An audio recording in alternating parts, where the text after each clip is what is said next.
LDU 3, Palmeiras 0. Vou repetir. LDU 3, Palmeiras 0. É a maior derrota da era Abel Ferreira em jogos de Libertadores da América, hein? O Palmeiras vai precisar escalar um Everest que o Palmeiras jamais precisou na era Abel Ferreira em Libertadores da América. Já esteve em desvantagem em alguns momentos, mas um 3-0, 3 gols de diferença.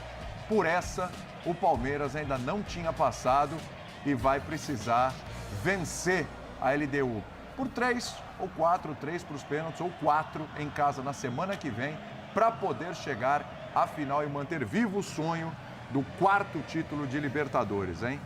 A gente vai tentar explicar o que aconteceu em Quito, hein?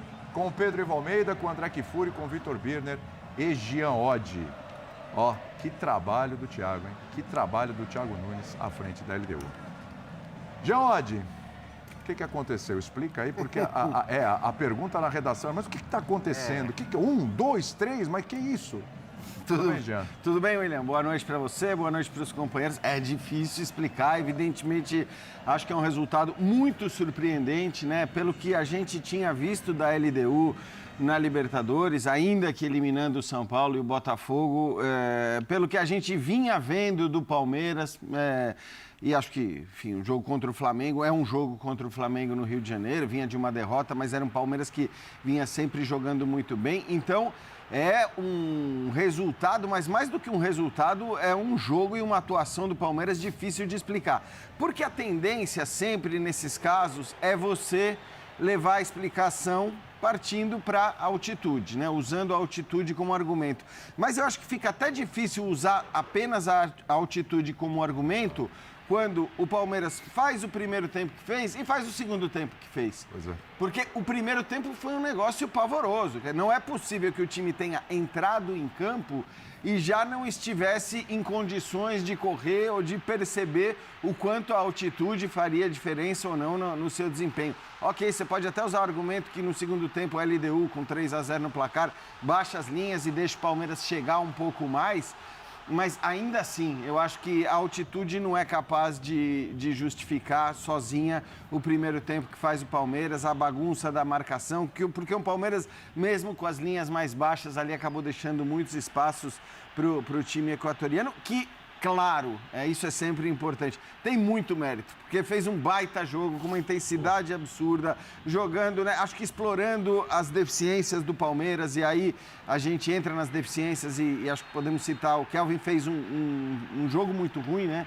Ali uma marcação muito frágil do lado direito, e se era para jogar sem atacar com os laterais no primeiro tempo, nem sei se fazia realmente sentido entrar com o Kelvin por ali. Depois o Abel muda isso, né? Tira também o Veiga, muda o time para o segundo tempo. O Palmeiras dá uma melhorada, mas aí também, mesmo quando dá uma melhorada, acho que jogadores que têm rendido em alto nível tecnicamente, hoje não conseguiram render, né? Acho que o caso do Flaco, principalmente, que teve ali algumas oportunidades, né? O próprio Vitor Roque perdendo esse gol, mas brigou bastante o Vitor Roque. Brigou. Ele sempre tem empenho. Eu acho que o Flaco foi mais abaixo do que ele tem jogado. E é claro que fica agora, é um resultado muito pesado, mas muito difícil de ser revertido. A gente aprendeu que com esse Palmeiras não se deve duvidar de nada em relação a viradas, seja num jogo, seja num confronto. Então, é claro que existe possibilidade de virada, existe, mas é muito improvável. E por ser muito improvável, eu acho que cresce até mesmo o dilema do Abel sobre que time escalar contra o Cruzeiro no final de semana. Porque o Palmeiras é o líder do Campeonato Brasileiro. Aí você vai, de repente, escalar um time todo reserva contra o Cruzeiro no final de semana. Perde pontos. Perder pontos, de repente, abrir mão da liderança do Campeonato Brasileiro, poupando para um jogo em que a missão é uma missão muito, muito difícil. Então, eu sei, claro que o Palmeiras vai entrar com o time completo e que vai tentar reverter na próxima quinta-feira. Mas a minha dúvida é se os jogadores têm que ser poupados, todos eles, na partida do próximo fim de semana, porque hoje, é preciso dizer, o Campeonato Brasileiro é um objetivo bem mais factível do que a Libertadores para o Palmeiras. Olha só, hein? Tem tardes de Fux e tem noites de Kelvin, né? Hoje até quando o terceiro gol da LDU, a bola ainda desvia no Kelvin, parece que ali também atrapalha o Carlos Miguel, né? Kelvin opção, a gente vai falar aqui também da opção pelo Rafael Veiga. A gente vai falar pela opção pelo Murilo também, a zaga não foi bem, com Fux, sem Fux a zaga não foi bem. Meio de campo do Palmeiras, muito inoperante, a bola também não chegou lá na frente. Flaco e Vitor Roque pouco sustentados por esse meio campo que também não pegou e não criou. A gente vai falar de tudo isso aqui, daqui a pouco a gente vai ver o Abel e também os personagens aí dessa partida. Difícil crer na afirmação que eu vou fazer para você agora, André Kfouri, mas o Palmeiras foi amassado, especialmente no primeiro tempo, impressionante. Sim. E é bem diferente, né? Boa noite a todos, uma ótima noite ao pessoal em casa também, é claro. Mas surpreende porque o que aconteceu com o Botafogo e com o São Paulo, né? Que é o que a gente tinha como referência, não da campanha da LDU na Libertadores, claro, mas como ela tratou equipes brasileiras. E a gente pode usar esses exemplos de maneira útil, né? Sim. Não querendo entender que uma coisa é repetição da outra, mas equipes brasileiras, por óbvio, não adaptadas, foram a esse estádio, sofreram. Os jogadores que atuaram em Quito, jogadores e ex-jogadores, que atuaram em Quito e atuaram também em lugares onde tem mais altitude, por exemplo, La Paz, dizem que a principal diferença entre uma situação e outra é que em Quito você não sente tanto fisicamente o problema de jogar na altitude. Para alguns jogadores não é tão evidente, mas dessa forma o problema ali passa a ser a velocidade e o comportamento da bola. Os goleiros sofrem, os jogadores de defesa com as bolas aéreas sofrem e os times que estão adaptados, eles tentam aquele pacote que é comum. Chute de fora da área, muita bola aérea. A LDU faz isso, mas ela mais faz imprimir uma velocidade ao jogo, que é um choque. Isso aconteceu com o Palmeiras. O Carlos Miguel fez uma defesa importante logo no início do jogo. Sim. E com 15:40, quase 16, saiu o primeiro gol. O que foge ao padrão é que as equipes que sofrem esse primeiro gol, elas normalmente se assentam. E podem até levar o segundo, como aconteceu com o São Paulo e com o Botafogo, mas numa outra circunstância. Às vezes no segundo tempo, mais tarde no jogo, quando estão mais cansadas. O São Paulo foi assim. Outras vezes, quando resolvem dar um passo à frente para empatar o jogo e aí cedem muito espaço e são surpreendidos. O Palmeiras entrou meio que num colapso no primeiro tempo. Levou o segundo, levou o terceiro. E a partir daí, quando você tem ainda um tempo para jogar, pode até ser bom. Você fala assim, um gol muda a situação, 2 gols, completamente diferente a situação para a volta. Mas o Palmeiras não conseguiu, né? nem chegar próximo disso.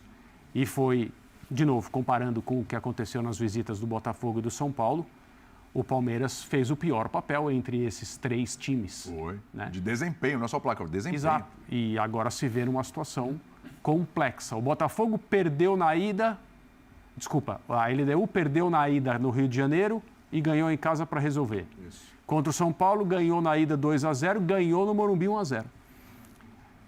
Não é um time que se acovarda fora de casa, mas é claramente um time pior que o Palmeiras. Sem dúvida. E aí fica aquela dúvida. Eu compartilho das questões do Jean em relação ao que o Abel vai fazer, mas a minha impressão é que nem mesmo se ele quisesse tomar medidas valorizando a próxima rodada do Campeonato Brasileiro, isso não será permitido a ele, pela própria consciência. Eu acho que ele vai tirar muita gente da próxima rodada e vai tentar uma cartada muito violenta de futebol, contando com a torcida do Palmeiras, contando com o fato da LDU não ter altitude dessa vez para jogar. Mas... E só para deixar claro, André, porque assim, eu não estou dizendo que ele deveria poupar no jogo de volta contra a LDU, repito. Não, claro. Né? Não esquecer do jogo do Campeonato Brasileiro. Exato. Mas o que também minha impressão é que difícil, será esquecido o jogo do Campeonato Brasileiro. Uma vez, o que se torna mais difícil também a partir do momento em que o último jogo do Campeonato Brasileiro foi um jogo com todos os titulares. Isso. Então, né, às vezes a gente fala, não, tudo bem, dá para jogar 2 jogos com todos os titulares. Forçando a barra, dá para jogar 3 jogos com todos os titulares. Mas nesse caso, se ele jogasse com todos os titulares contra o Cruzeiro, seriam 4 jogos com todos os titulares, porque contra a LDU na volta certamente serão também. E para concluir, o que me surpreende mais é que as mexidas no time que o Abel fez hoje faziam sentido completo em relação ao que ele queria, que era, com o Rafael Veiga ter um jogador de mais estatura, até dentro do Palmeiras, mais experiência, né, menos aceleração, ele não é controle. Ele não é um grande organizador, mas ele oferece mais controle. As outras duas mexidas têm a ver com a forma como o Palmeiras queria sair do campo de defesa, que o Abel normalmente faz isso. Esse é um papel, né? A linha de 3 para sair, feita por um jogador que recua um pouco, já fez várias outras vezes. E a bola aérea, tanto ofensiva quanto defensiva, reforçadas com a entrada desses jogadores. No final, a bola aérea não foi um fator. Exato. Né? Porque pelo chão a LDU construiu o resultado no primeiro tempo de uma maneira que pareceu até simples do ponto de vista do volume de aparições da LDU na área do Palmeiras. Muito abaixo, muito ruim a atuação do Palmeiras, em especial no primeiro tempo. Jogou com muita facilidade. Uma noite em que a LDU foi Palmeiras e o Palmeiras foi a LDU. A gente vai ouvir o Piquerez, o Giai e o Andrés Pereira. Na sequência, o Paulo Calçado já está com a gente também. Já ampliou aqui para o Birner, para o Pedro Ivo Almeida também. Vamos nessa. Piquerez, como é que explica uma derrota como essa? É a altitude, os encaixes que não deram certo no primeiro tempo, o posicionamento do Palmeiras, até a postura do time. A verdade é que o primeiro tempo foi tudo o que não planejamos. O fator da altitude joga muito aqui, na casa deles. Tomamos 3 gols, mas agora é acreditar na semana que vem na nossa casa, com nossa torcida e deixar a vida para virar a chave. O Jai, queria que você falasse do jogo do Palmeiras, que o Abel passou para vocês, até de mudança para o segundo tempo, e como já projetar o jogo da volta. Como tem que ser a postura do Palmeiras num jogo como esse, precisa fazer 3 ou 4. Sim, sabemos que eles são um bom time, mas a gente sabe que Palmeiras vamos buscar virada, porque este time obriga a isso e temos um bom time para fazer um bom jogo lá. Tudo bem, Andrés? Já vou fazer 3 numa só. Tá. Primeiro queria que você falasse do seu lance aí do pênalti, você fez sinal que a bola até bateu no braço, eu acho que o juiz foi rigoroso. Como é que explica uma derrota como essa? Tem influência da altitude, posicionamento do time, até a postura da equipe. E como é que você acha, o que tem que ser diferente no Allianz Parque? Eu acho que a gente sofreu os 3 gols muito rápido. Sobre o meu lance ali, foi um lance, a bola estava muito perto de mim, eu tentei recolher o braço o máximo possível. Mas é isso, a gente sabe que tem que fazer um jogo perfeito, a gente vai analisar, vamos ver os vídeos que a gente fez de errado para fazer um jogo perfeito com muita humildade e a gente sabe que nada é impossível no futebol. A altitude atrapalhou? A altitude atrapalhou, a gente sabia que tinha esse fator, então a gente não pode dar desculpa, a gente tem que trabalhar, melhorar e a gente sabe que tem que fazer um jogo perfeito na volta, com muita humildade, muita fé e a gente sabe que com o nosso torcedor em casa a gente pode fazer as coisas acontecer. Paulo Calçade, direto de Quito, para falar um pouquinho com a visão de quem estava ali no estádio, quem acompanhou de perto. Primeiro tempo avassalador da LDU e o segundo tempo que o Palmeiras não demonstrou força para conseguir a reação. Um golzinho já ajudava, o Palmeiras não conseguiu. Calçade, tudo bem com você? Olá, William. Olá, companheiros. Para você que assiste também o Linha de Passe. Olha, foi assustador, porque é o seguinte, a gente espera da altitude uma interferência na forma de jogar. Eu já fiz partidas na altitude em Bogotá, jogo do Flamengo, você percebia nitidamente que o Flamengo estava sentindo, era 2.600, aqui 2.800, tudo bem, o time vem preparado para isso. Em La Paz, então, sofre mais ainda, mas neste nível foi assustador. Foi do comportamento. Por quê? Foi uma LDU, principalmente na primeira etapa, quando construiu o placar, de 70% de posse de bola, uma posse de bola muito ativa, muito bem trabalhada, não foi uma posse que nada realizava e criava, foi uma posse que gerou várias situações de perigo. Palmeiras não conseguia recuperar a bola, Palmeiras ficou acuado e quando começa a tomar os gols, o que faz é do instinto do jogador. É dar um passo atrás e entrar na área para defender o gol. E o Palmeiras todo entrou na área. Tanto que na cobrança, no chute do pênalti, o que aconteceu? Está todo mundo dentro da área. Né? E um vazio na entrada para uma jogada ensaiada, numa cobrança de escanteio, que o jogador fica livre e finaliza. Então foi um Palmeiras que, sim, chamou muita atenção isso. E tem um outro ponto, e aí, quando sair da altitude, for jogar no Allianz, isso não pode acontecer. O jogo físico da LDU foi de uma imposição quase que total. físico, total.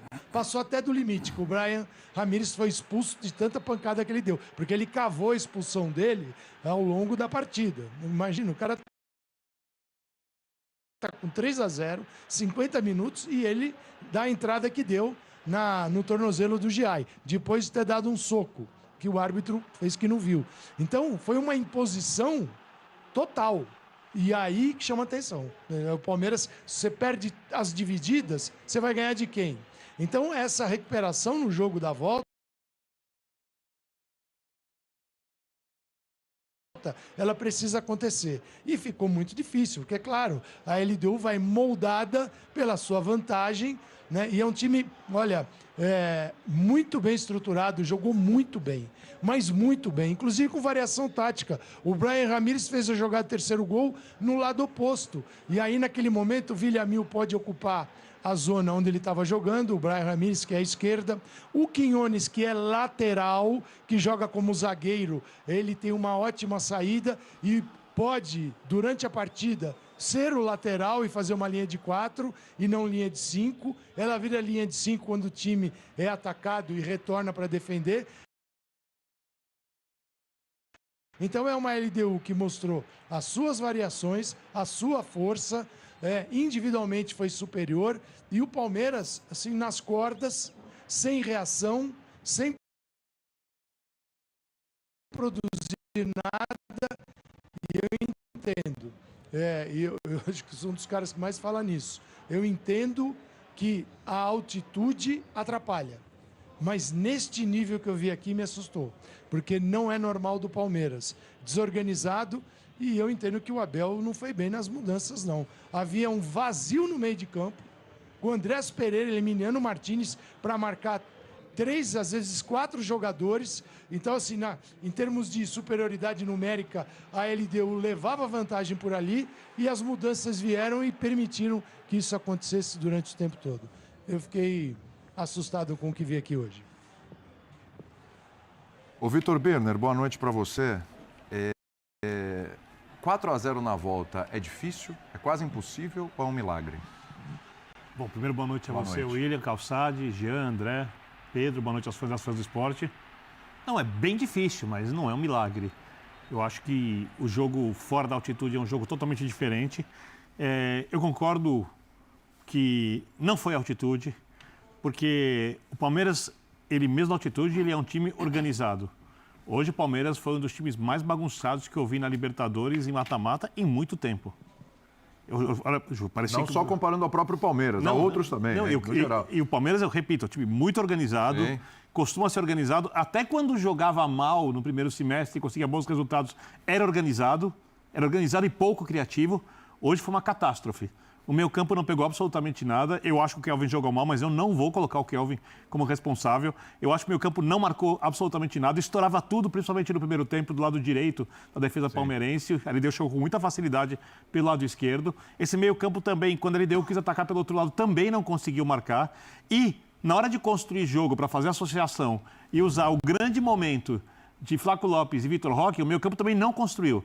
E um time do Abel Ferreira tão mal treinado é muito estranho, porque na verdade o time não é mal treinado. Só que hoje o time parecia o time mais mal treinado do país. Porque parecia uma bagunça. Eu nunca vi, não tinha nenhuma conexão entre os jogadores no primeiro tempo. No segundo tempo o Palmeiras caiu de rendimento. Né? Então não dá para dizer que os erros de posicionamento têm a ver com a altitude. Podem ter muito mais a ver com o Thiago Nunes, que no confronto de ideias de jogo deu um vareio no Abel. Um vareio como o Abel não toma há muito tempo. Há muito tempo, não à toa o Abel sofreu a sua maior derrota na Libertadores. Porém, eu acho que o Palmeiras tem força para conseguir o resultado no jogo de volta. É muito difícil, mas eu não acho, por exemplo, que uma vitória por 3 gols de vantagem do Palmeiras, dependendo como corre o jogo no mata-mata, porque quando sai o primeiro gol, como vai estar o ambiente no estádio, como a LDU reage, porque hoje o jogo foi muito confortável para a LDU. Como a LDU vai reagir num jogo desconfortável, então tem vários detalhes que num jogo cardíaco, como um jogo de mata-mata, pesam muito, então, sim, difícil resolvido não está. Se fosse outra equipe, talvez eu dissesse que estava... Aliás, eu vou dizer, qualquer equipe que não fosse Palmeiras ou Flamengo, eu diria que está resolvido. Sim. Essas duas, eu prefiro esperar o jogo de volta para ter certeza. Tudo bem. Qual foi o ponto mais frágil do Palmeiras hoje, Pedro? Tudo bem, tiveram vários, hein? Tudo bem, William? Abraço a você, Calçade lá em Quito, André, Jean, Vitor, o fã do esporte. Acho que o ponto mais frágil, eu acho que é comportamento. E porque é bom que a gente senta aqui, e nenhum dos companheiros eu já imaginava, ninguém fica nessa de altitude, porque o André fala impactou um pouco, porque a gente consegue passear pelos jogos e deixar a altitude de lado, porque é sempre o mesmo papo. Bogotá, e você vê que ele não fala da altitude até que ele fala seja assim, atrapalhou, ponto. É Bogotá, é La Paz, é Alto, Quito e tudo mais. Só que quando você olha para um Palmeiras, e aí tem um ponto que o Birner pega, que até fiquei atento à fala, do trabalho do Thiago. Eu nem acho que foi exatamente uma apresentação do Thiago Nunes que ele virou e falou, caramba, ele entrou em campo, surpreendeu, deu um baile no Abel.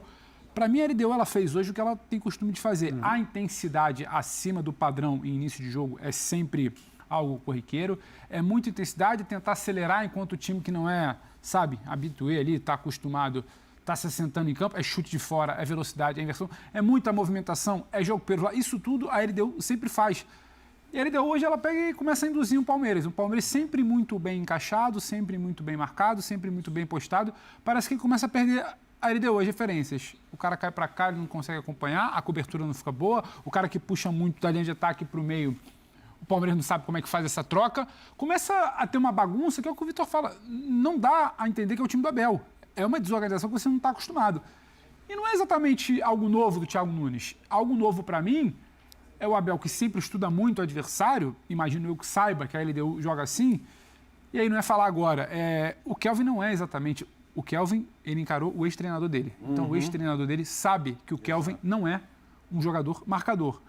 Então, talvez a opção, a gente pode questionar agora e depois, é muito fácil, mas assim, é bom ouvir o Abel. A proteção do meio com o Martínez e com o Andrés não é exatamente de pegada. Se fosse o lateral no lugar do Kelvin, seria sendo a mesma coisa. Não é a mesma coisa, Bini. Peraí. Eu acho que é a mesma coisa. Debate, é tudo a mesma coisa. Eu acho que é a mesma coisa. O Giai tem cara. O meio de campo foi mal.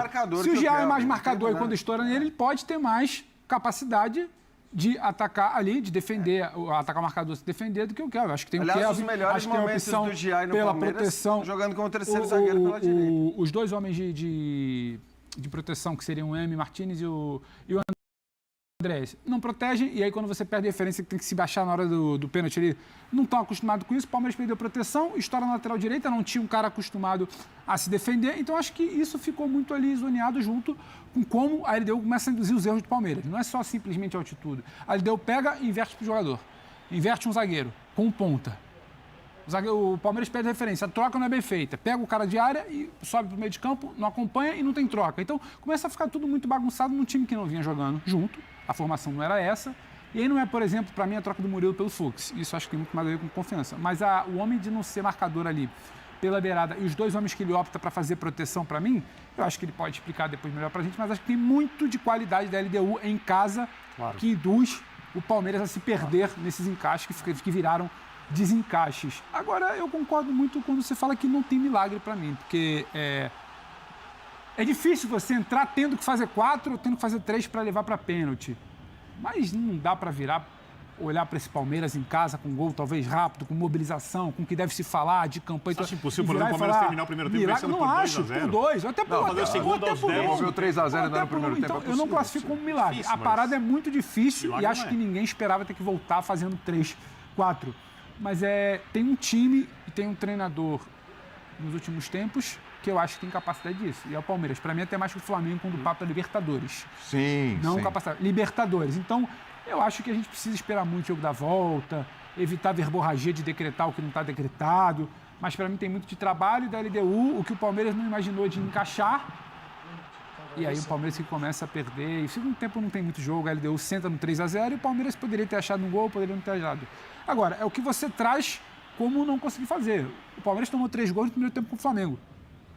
De um modo absolutamente diferente, termina o jogo com outra percepção de jogo, sabe, de comportamento coletivo, de como começou, de situações pontuais que você consegue identificar muito ali, erro individual. Hoje não, hoje foi um vareio, você não consegue salvar praticamente nada, você vai se esforçar para tentar.